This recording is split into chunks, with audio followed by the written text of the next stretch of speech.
The call sounded helpful. Someone identified themselves as working with Medicare benefits, or perhaps with a medical supply company, and they told you or your loved one that a back brace, a knee support, or a power wheelchair was covered and available at no cost. By the end of the call, a supplier had a Medicare number, and a few days later, equipment arrived that no doctor had ordered, no examination had supported, and that Medicare had already been billed hundreds of dollars to provide. That call is not a random crime. It is a documented, recurring, industry-wide scheme that the Department of Justice, the Federal Bureau of Investigation, and the HHS Office of Inspector General have been prosecuting in waves for more than a decade. Here is the number that frames everything: 21.4%. That is the improper payment rate for durable medical equipment, prosthetics, orthotics, and supplies billed to Medicare in the most recent federal reporting cycle, representing $1.9 billion in a single year, according to CMS's own comprehensive error rate testing data published by the Department of Health and Human Services. The DME category consistently records improper payment rates well above the overall Medicare average, and it has done so year after year, because the structure that enables the fraud has not been fixed. By the end of this video, you will know the 6 supplier categories the OIG has flagged repeatedly, which named suppliers the federal enforcement record shows you should research before accepting any equipment, and the one document Medicare requires suppliers to provide before billing that most beneficiaries are never told they have the right to request. The power wheelchair billed to Medicare at $4,018 cost the supplier approximately $450. The hospital bed, billed at $1,741, costs approximately $200. The markup runs between 400 and 900%, and because Medicare is paying, most beneficiaries never see the bill. They just see the equipment. That is the architecture of this scheme. The invisibility is not incidental, it is structural. The first supplier category the OIG has flagged repeatedly is power mobility devices. United Seating and Mobility, operating under the brand name NuMotion and headquartered in Phoenix, Arizona, as one of the largest complex rehabilitation technology suppliers in the country, agreed to pay $13.5 million in August of 2024 to resolve False Claims Act allegations. The Department of Justice, filing the case in the United States District Court for the District of Arizona, alleged that NuMotion submitted claims to Medicare and other federal healthcare programs for custom wheelchairs based on patient evaluations that were authored, completed, or signed by NuMotion employees rather than qualified medical professionals. The requirement for a licensed clinician to document medical necessity before a power wheelchair is ordered exists precisely to prevent this billing. NuMotion's employees completed the evaluations anyway. They collected the payments, then they negotiated the settlement. That is not a compliance failure. That is a business model. The second flagged category is orthotic braces.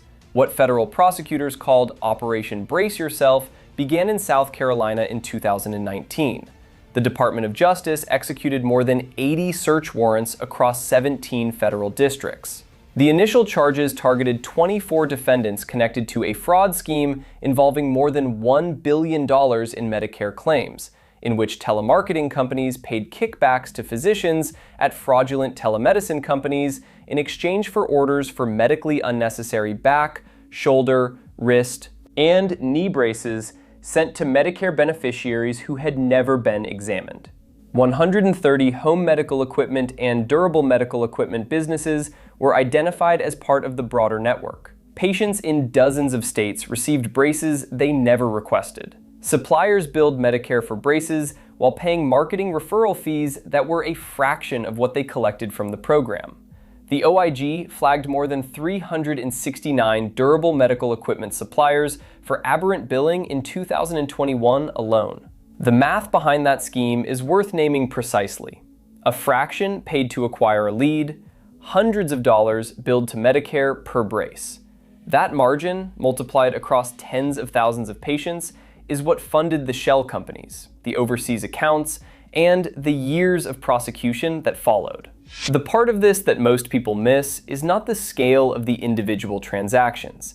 It is that the scheme required licensed physicians to sign orders they never generated, which tells you the fraud was designed to survive audit by appearing to comply with the very documentation requirements designed to prevent it.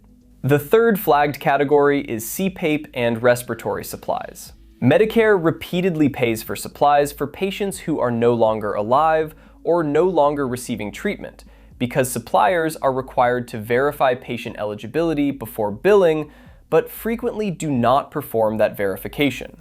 Apria Healthcare, operating as a subsidiary of Owens & Minor, headquartered in Glen Allen, Virginia, is one of the largest home respiratory therapy suppliers in the country and carries a documented enforcement history in this category that families researching any respiratory equipment supplier should review before signing anything.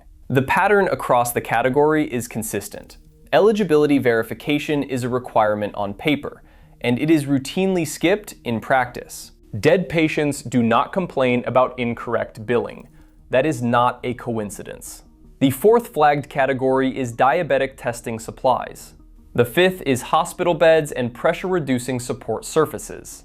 The sixth is external infusion pumps. In all 6 categories, the OIG has documented the same pattern, a gap between what is billed, what is documented, and what the patient actually needed or received. The enforcement record in every category traces back to the same structural fact, which is that Medicare pays based on submitted claims rather than verified outcomes, and the suppliers who exploit that structure have known it for years. This kind of information used to require hiring an elder law attorney to find out. If you want to keep getting it for free, subscribing is how you make sure you do not miss the next one. The deeper you go into how this billing structure actually works, the more one pattern becomes impossible to ignore. What the data actually shows when you look across all 6 flagged categories is not a series of isolated bad actors who happen to choose the same industry. It is a recurring exploitation of a single systemic vulnerability: Medicare's obligation to pay claims quickly, combined with its structural inability to verify medical necessity before payment releases. The fraud does not succeed despite compliance requirements. It succeeds by mimicking the appearance of compliance requirements while meeting none of their substance. Documentation is fabricated. Eligibility is not checked. Equipment arrives before any physician has reviewed whether it is appropriate. $1.9 billion in improper DME payments in a single reporting year. That figure is what you are looking at when you see a Medicare summary notice with a charge for equipment your loved one barely remembers receiving, or does not remember requesting at all. Everything before this point is what the industry counts on your family never tracking down, before the equipment is already delivered and the claim is already paid. What follows is what they are genuinely afraid you will do with it.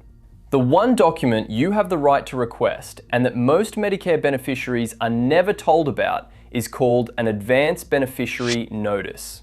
Medicare requires suppliers to provide this form before billing for any item that may not be covered. It tells you, in writing, what you will owe if Medicare denies the claim. Most suppliers do not offer it. Most beneficiaries do not know to ask for it. Asking for it before you accept any equipment is one of the most direct ways to determine whether a supplier intends to bill accurately. First, before accepting any durable medical equipment, look up your supplier using Medicare's official supplier lookup tool on the Medicare website. Verify the supplier is currently Medicare certified. Then search the supplier's name in the OIG exclusion database, which is free and publicly searchable by name. If a supplier appears on the exclusion list, Medicare will not pay their claims, and you may be held responsible for the cost. This search takes approximately 5 minutes and costs nothing. Second, request an advance beneficiary notice before any equipment is delivered. This is your right under Medicare. It must be provided in writing before the equipment arrives. If a supplier tells you this form is not available or not required, that is a documented red flag in OIG enforcement guidance. Third, check your Medicare summary notice quarterly. This is the statement Medicare mails to every beneficiary, and it lists every claim submitted on your behalf. If you see a charge for equipment you do not recognize, or for a date when no equipment was delivered, report it through the Medicare fraud reporting line. The reports from beneficiaries are what trigger the enforcement actions and recoveries that the Department of Justice announces each year. Fourth, if you or your loved one received unsolicited equipment after a phone call offering a free brace or mobility device, report it. You did not ask for it, you are not obligated to pay for it, and the reporting mechanism exists precisely for this situation. Fifth, if you or your loved one needs a power wheelchair or complex rehabilitation technology, a qualified clinician must conduct a physical evaluation and document the medical necessity before the order is submitted. If a supplier says that evaluation is not required or offers to handle the documentation themselves, that claim does not meet Medicare's requirements, and the billing that follows is what federal prosecutors call a false claim. The complete protocol takes approximately 45 minutes across 2 to 3 sittings.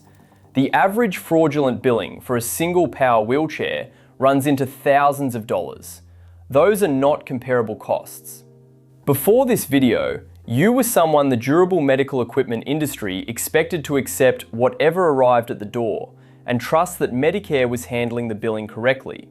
You were someone who had no reason to know that the improper payment rate in this category consistently runs above 20%, that 6 specific supplier categories account for the bulk of documented fraud, or that a single federal form, the Advanced Beneficiary Notice, exists specifically to protect you from being billed for equipment Medicare will not pay for. You are not that person anymore. You now know which categories to scrutinize, which names and enforcement records to look up before you accept anything, and which document to request before a supplier ever brings equipment through your door. If you are currently navigating any of this, or if something in what you just heard matched the situation you or your loved one is already inside, share it in the comments, because the pattern of what families are going through is part of the story this channel is trying to document. If this video gave your family something they needed, subscribing ensures you will have the same information advantage the next time a decision like this comes up. Every upload covers something the industry counts on families not knowing,